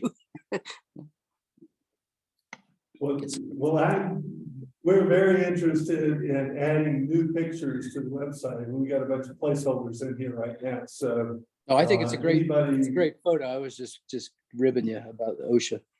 Right, no, but if you've got some good photos, Terry, yeah, send them my way. Okay, I'll look through this. Is this link available to look at yet? Or is it strictly in the, building mode. It's not publicly available, Mhm. but it's Ridgway sustainability.us and you can get to it. oh, here, I'll just So, capture, hold on a second. I snagged it. I got it. Hey, Dave, can I ask you two things about functionality and yeah, distribution? Well, I had missed one of the early meetings when you guys started getting going on this, so that's why I've kind of been in the listening process as this is being developed. One, I know you want people to get their eyes on it and to work with it a little bit. Do we have a timeline to think about doing like a soft launch to a select population, like to town council or to planning or town or something like that? Should we put that on our horizon for the release of this? well, I think it's a good thing to talk about, and I am, yeah, what do you think? Yeah, I guess when maybe amongst ourselves, maybe in this next meeting, we can decide when we want to put it in the hands for a soft release to, whatever committees we think will be helpful to get their eyeballs on it. Yeah, and then the second thing related to that is, or separately, but also in terms of getting it out there, not just in terms of launch, but in terms of driving more traffic to it. Is there a way that, and maybe you discussed this already previously, but having also an Instagram page where we can feed off of this as well. So you know how like on web pages you can see the logos for Instagram and Facebook and Twitter along those lines. Is that something that is beyond our capacity? Is that too much to manage? Probably, but maybe you can come to us with some ideas on that. Yeah. Well, actually, and then unfortunately, in the in terms of the platform, is it possible that you could even have those on there? The external links to Instagram, Facebook, Twitter? Definitely, yeah, I'm sure we could figure out how to do that. But, Okay. well, we can't do, like Angela, I can't do what you wanted me to do. because it won't, it only makes capitals in the title. So Yeah, until, Yep, free stuff has issues like that. yeah, It's okay. yeah. But Yeah. again, this is, I tried, this, it's a great idea. this is temporary. So, you know, it's, all these things will work in the next round We hope. that you want to do. Yeah. Oh, no, it will. Right. Alrighty. Yeah. So You know, good. Dave, All right, to well, that point, yeah, I keep asking questions that it sounds like I'm adding stuff to your workload, but right off the bat, I want to say I so appreciate, especially synthesizing all the information together, because there's no shortage of information, obviously. Just a matter of vetting it and condensing it is great. Well, thank you, and I appreciate your water links. I sent those over to Kenny, and he was working on the water page. And I'll get with him and work on that water page some more. We'll kind of figure out, you know, how to organize that to make it most user friendly and helpful. to Gotcha. town residents. Since I couldn't send an email to multiple people, Joyce and I've had a separate thread going as well. And we've distilled down some stuff. She might still be in the Netherlands right now. Excellent. Thank you for working with her on that. And I certainly understand. That's why I forwarded yours to Kenny. We're doing pretty well one-on-one and just kind of round robin. So Okay. we're meeting, following the rules. And just so you guys know, when you do decide, or when you're ready to do this launch, I've talked to Preston about this, and the town will support doing additional advertisements, promotions to get it out there. And I think that one of the things with you, we're talking about your the sustainability conference Right. would be a really good way to get it out there, have flyers, have, you know, information, show the website to people, just, I agree. Yeah. And Deb, you also mentioned that Ridgway now has an advertising spot. in Yes. the local paper. yes, And so when we think we're ready. and you can do that for then sure. we could take the advertising spot that month and put it out there. Yeah, yeah, Yeah, yeah. so, yeah, anyway. Anyway, just, yeah, keep ideas coming and we'll do what we can. Okay. Awesome. Yeah, great job. Thank you, Dave. Okay, Sure, thank you. so Is this there- next item on the agenda. Go ahead. I was gonna ask Dave, is there any other additional, I mean, granted, there's the water stuff Joyce and I have in the hopper. Anything else you need from anybody? Distilling stuff down going forward? Angela and Vicky are going to give us some Ridgway apiary bees stuff. I Oh, did talk to Fred a little bit about that, and he said that they were going to do some native bee education this year, since the apiary got hit pretty hard. And I think that would be fantastic to have plans on how to build your own you know, native bee garden at home. And, you know, so the Ridgway apiary bees section right now, you know, that page, you know, we don't have a lot out there right now. We haven't really focused on that one. But, you know, there's an article that we put the link out here too. But we need some pictures of the apiary. We need some, you know, native bees versus honeybees, you know, whatever Yeah. the Ridgway apiary folks. I did go to the, well, because my wife is on, is the treasurer for the community garden. They were having a Zoom call, and I told her to mention it on the call, and then I got brought in. So I have talked with the community garden group, and you know, put in some links there. I stole some pictures from them, and You know, so. More to follow on this, but, you know, I think both the community garden and the apiary, are great, you know, sustainability initiatives that we want to show off, Mhm. so. Well, there is an open house. I don't have my calendar. The garden and the apiary are together. Coming up soon. I'm gonna put that in the paper advertisement. Yeah, and, you know, part of this On is, different people's radar. you know, I mean, you can click and go to the, you know, Ridgway Community Garden.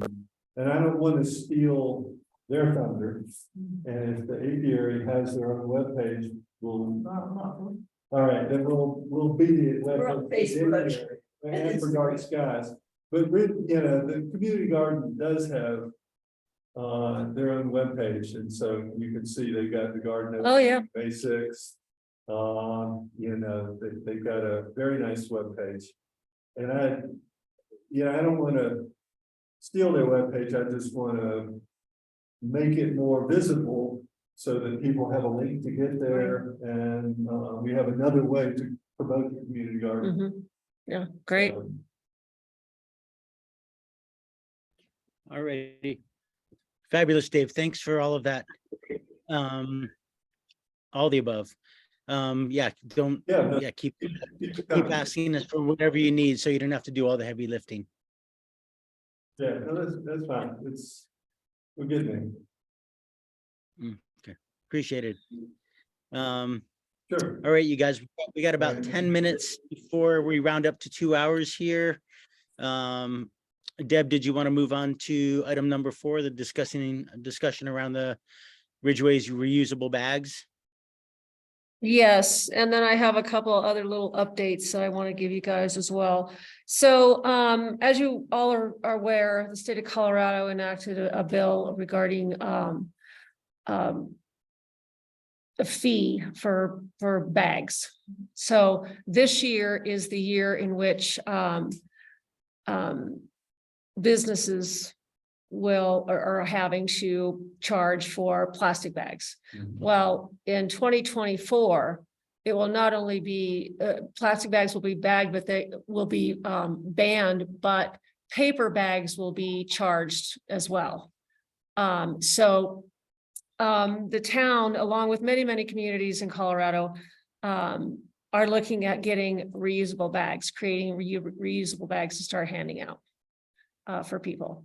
So the thought was, does the SAB want to design a reusable bag? And I think I was going to say, I think Dana would really, because she could create a logo. So they're gonna be cloth bags. I'm not sure. Yeah, we had that research has to be done. No, it would not be plastic. Well, yeah, that's- So it Could would, I recommend that, you, we consider using the Chamber of Commerce in that process with the bags, since they're gonna serve to effectively advertise for the town as well. They may either have funding or design help or some ideas on it. You know, with, Sure. you know, having the sustainability advisory board be a part of it for sure. I mean, you know, beyond the bag, but yeah. And I think the thought was to have a town of Ridgway bag and then have on it the sustainability committee and the Fuse I see. logos on it. Sure. So I think that was kind of what the thought was, but Yeah. you know, if you guys are interested in doing this and you want to take that on, then, you know, you can do what you want and just present it. You know, I'd love for Yeah. others to do it, and Love we could put the website on the bag. you could put the Yeah. website on the bag. Ridgway Sustainability, you know, here's. Yeah. you know, So what did you mean by having others do it? Well, whether it's a chamber who takes the lead, or town who takes the lead, or who else. Yeah, it would, no, this was just a question of whether you guys wanted to take the lead. If you guys. wanted Gotcha. to And do it. Deb, Okay. and Deb, Deb, is that, I- just so I'm clear on the chain of command, are you asking the committee on behalf of Preston, the town, to see if we want to just take this on and own this project? I'm asking on behalf of the town if it's something that the board would like to take on, and if not, then we'll look at other options. So we're So- lacking, I was gonna try to keep it into the quarters of the board itself. So we're lacking Joyce and Kenny and Dana. Should I Mhm. send an email out to the entire board, and then we can determine whether we want to say yes or Well- no, and then respond to the town, or is this a Yeah. yes or no? No, it's definitely not a yes or no. This is just something to think about. And even if it's not something that the board wants to really take on, doesn't mean that we won't still do it. It's just looking at how else to do it. So I think there'll still be a need for either some sort of logo or some advertisement for the sustainability committee or board to be on that. I think we want to promote Right. this. Yeah, So that's we're right. trying to think of different ways to do that, and doing a reusable bag was one way in which to do that, as well as promote Fuse. Does the town budget for this? And the town's pay? They're willing to, the town is willing to appropriate funds for this. Okay. So it was just an idea to help get the name of this group out there. Sure. Yeah, no, So- I think we'd love to be on the bag. I don't know if we want to design. Everything else sounds good, since we're missing 3 people. Yeah. Yeah. And you know, Alrighty. if you want, Preston, I can do that, unless you want to do that, but it's up to you, whatever. I mean, you know, it could be a neat way to promote the community garden, the apiary. Yeah. Dark skies, the sustainability, just Yeah, all. Make it like a NASCAR. Well, yeah, and I think that would be something I'll do some more discussion on, with Preston, and, you know, what he's thinking and what, kind of was the whole idea around this, because I'm not really sure. Right. I was just checking in to see if it was something you guys wanted to take on. But again, I still think it's still gonna be something that will happen. It's just, who's gonna take it on to do it? Yeah, Gotcha. yeah. Let's take that, put it on the agenda for a discussion amongst all of us at the next meeting. And then we can all think of the pros and cons between now and then, so we can figure out to make sure it's inclusionary and whether it's beneficial and it's also not wasteful. Hey, Dave, I have a Yeah. quick question. So, I'm sorry, go ahead. go ahead. Quick question back to the website. I might have missed it. You may have presented it or I didn't see it.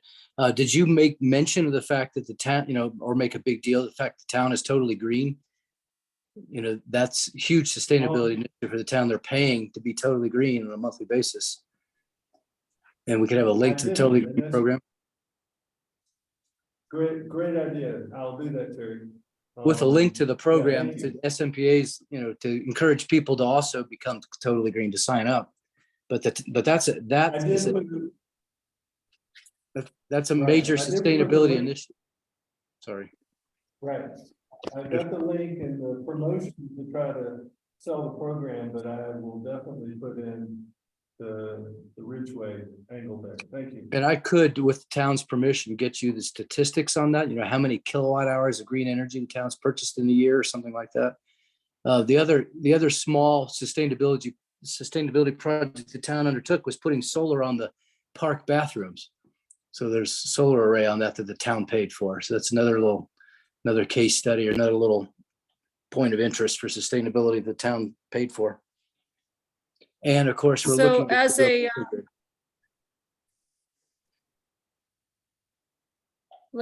looking for what? You're looking for what, Terry?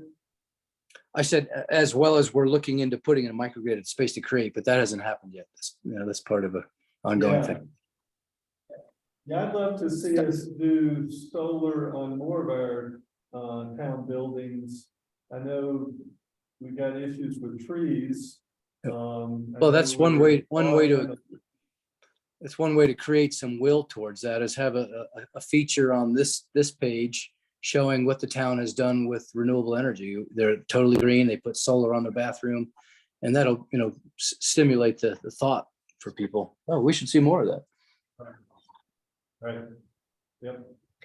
Yep, good. All right, let's do that and keep talking about that. Thanks, Yeah, Terry. The solar panels on the fire station only supply the fire station. Yeah, they do. They Yeah. only supply the fire station. So, So one quick little thing here, I know we're running out of time, but last week, Dave and I and JT participated in the CAP work session. So Terry, I know you weren't able to attend that, but it was a great work session, and one of the things that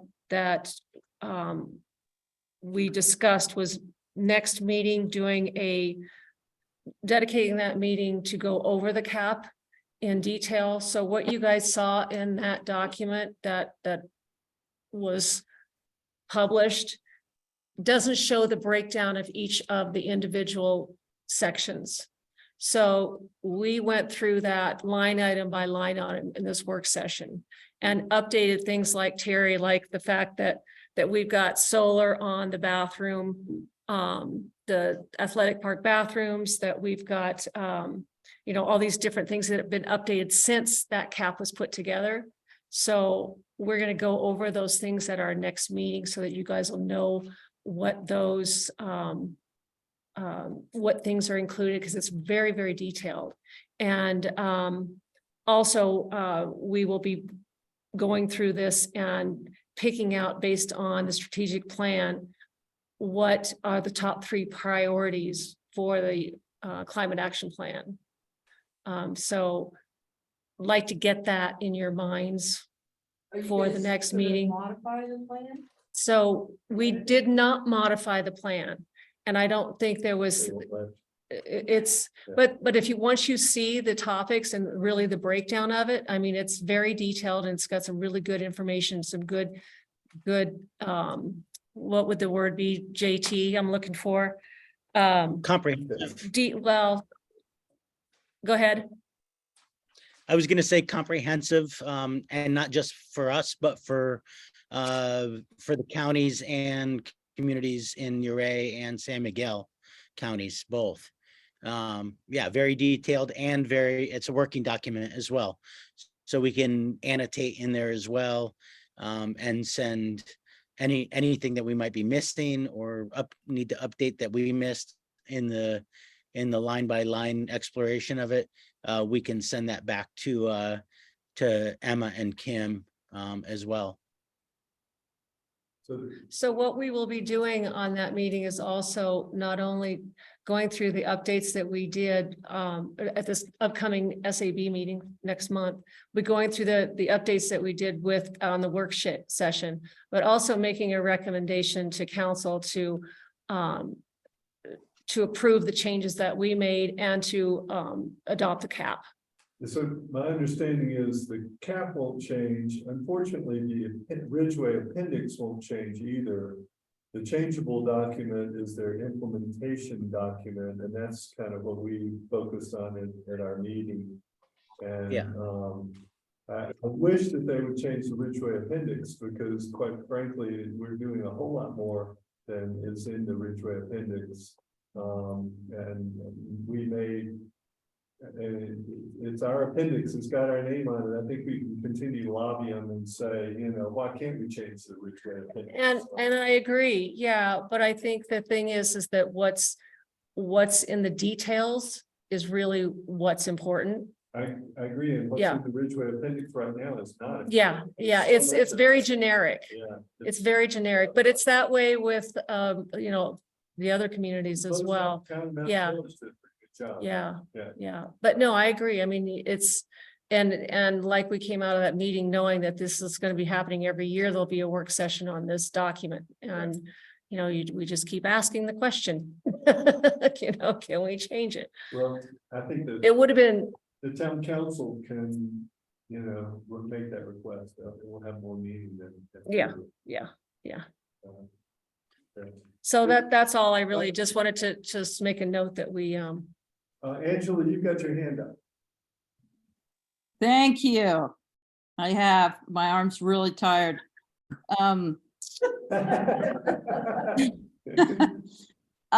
Two things. Dave, is the master plan and the cap on our website? They are on the website, yes, Great. and, I mean, I can show you that, but yeah, they are on the website. Okay, great. I think they're also on the town website. Yeah, they Yeah. are. I know that. I think Yeah. it's good if we have those everywhere, that the public might look for sustainability topics.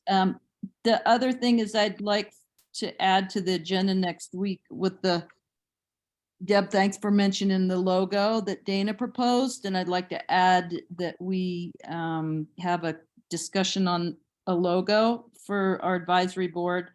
I think that that's a great way to get out information on our website. And we could have stickers, and I think we just need ways to drive people to the website. And anyway, I don't need to discuss it now, but I'd like to see that on the agenda topic about that. I know it's not popular, but I think it's got pros and cons, so thanks. Okay. The other thing I would like to discuss, if we really think about doing a sustainability conference, you know, we need to think about that quickly. You know, if we're gonna do that in August or September, we need to find a venue, you know, we're gonna, how much does it cost to rent the fairground, or, you know, and who are we gonna invite? You know, if we're gonna have EV dealers there, we need to talk to Ford and other, you know, Dodge, and get them to bring cars down. So there's a whole lot of coordination that would need to happen. And so I think it would be nice to talk about that, make a decision. Do we want to do that? You know, do we want to, I mean, there are a lot of people that can assist us with it. But, you know, I think we need to make a decision and commitment. Yeah, can we, is there any presentations on the next meeting, or can we have it this meeting time? No, that's. It was gonna be the cap, Um, because that's gotta get to council for adoption. But if we could do that for an hour or a little over, and then, you know, do some of this other, if we can, that would be great.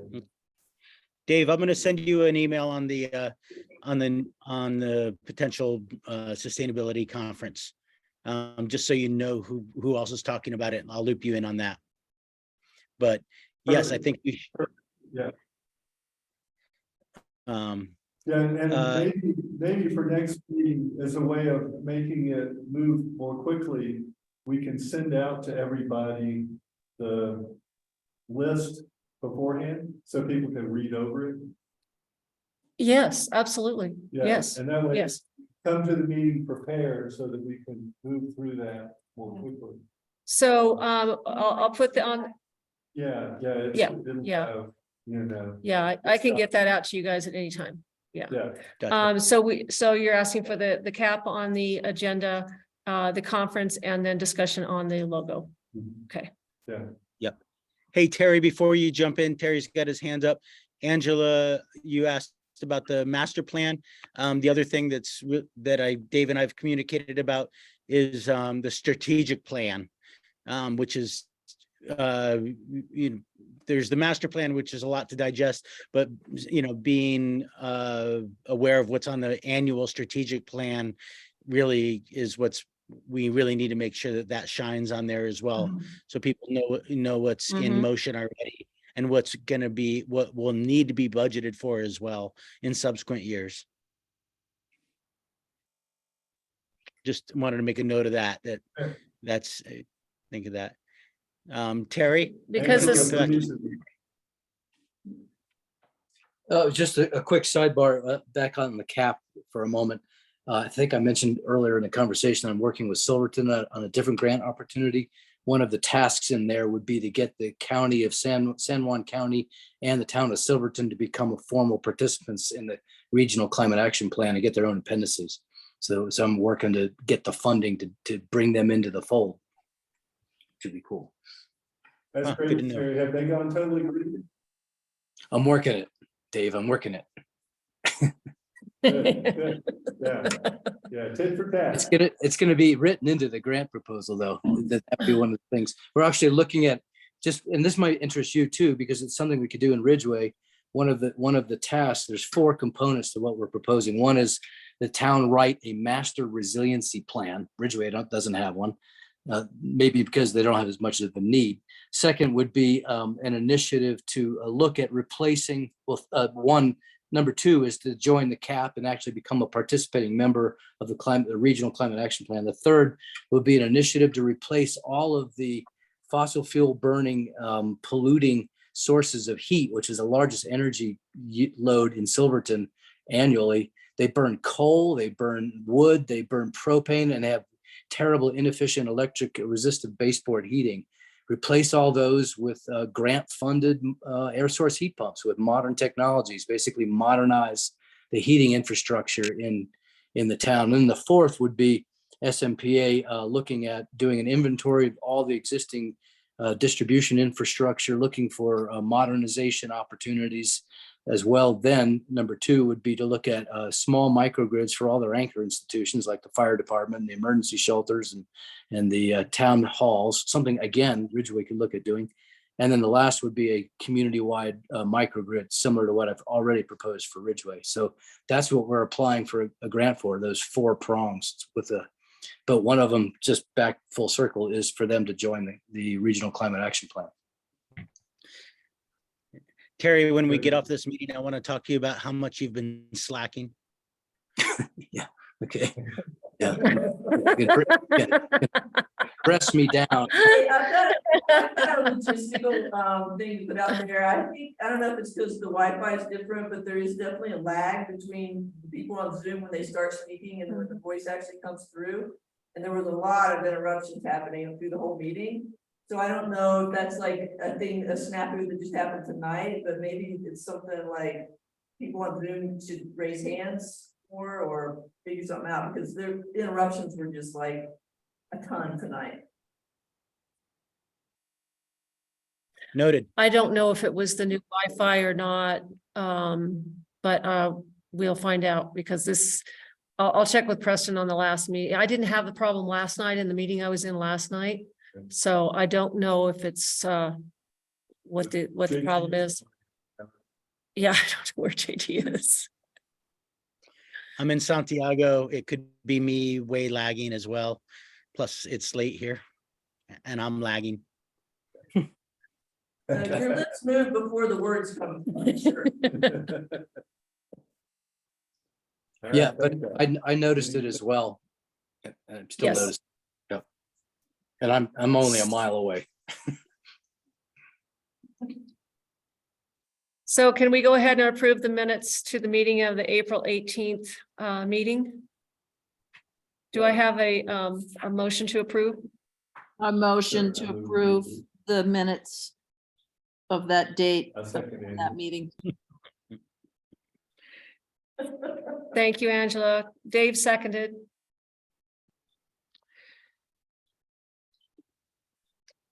All All approved, right. say aye. Aye. Aye. Okay, And that's all with I've that- got. All right. And with that, can we go ahead and adjourn the meeting for Wednesday, May 3rd, 2023? Yes, thank you. All righty, get some Second, sleep, thanks. Angela. Night, everyone.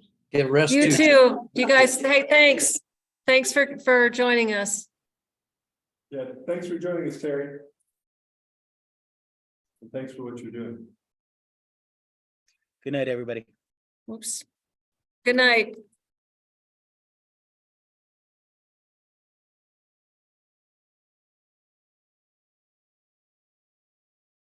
Good meeting.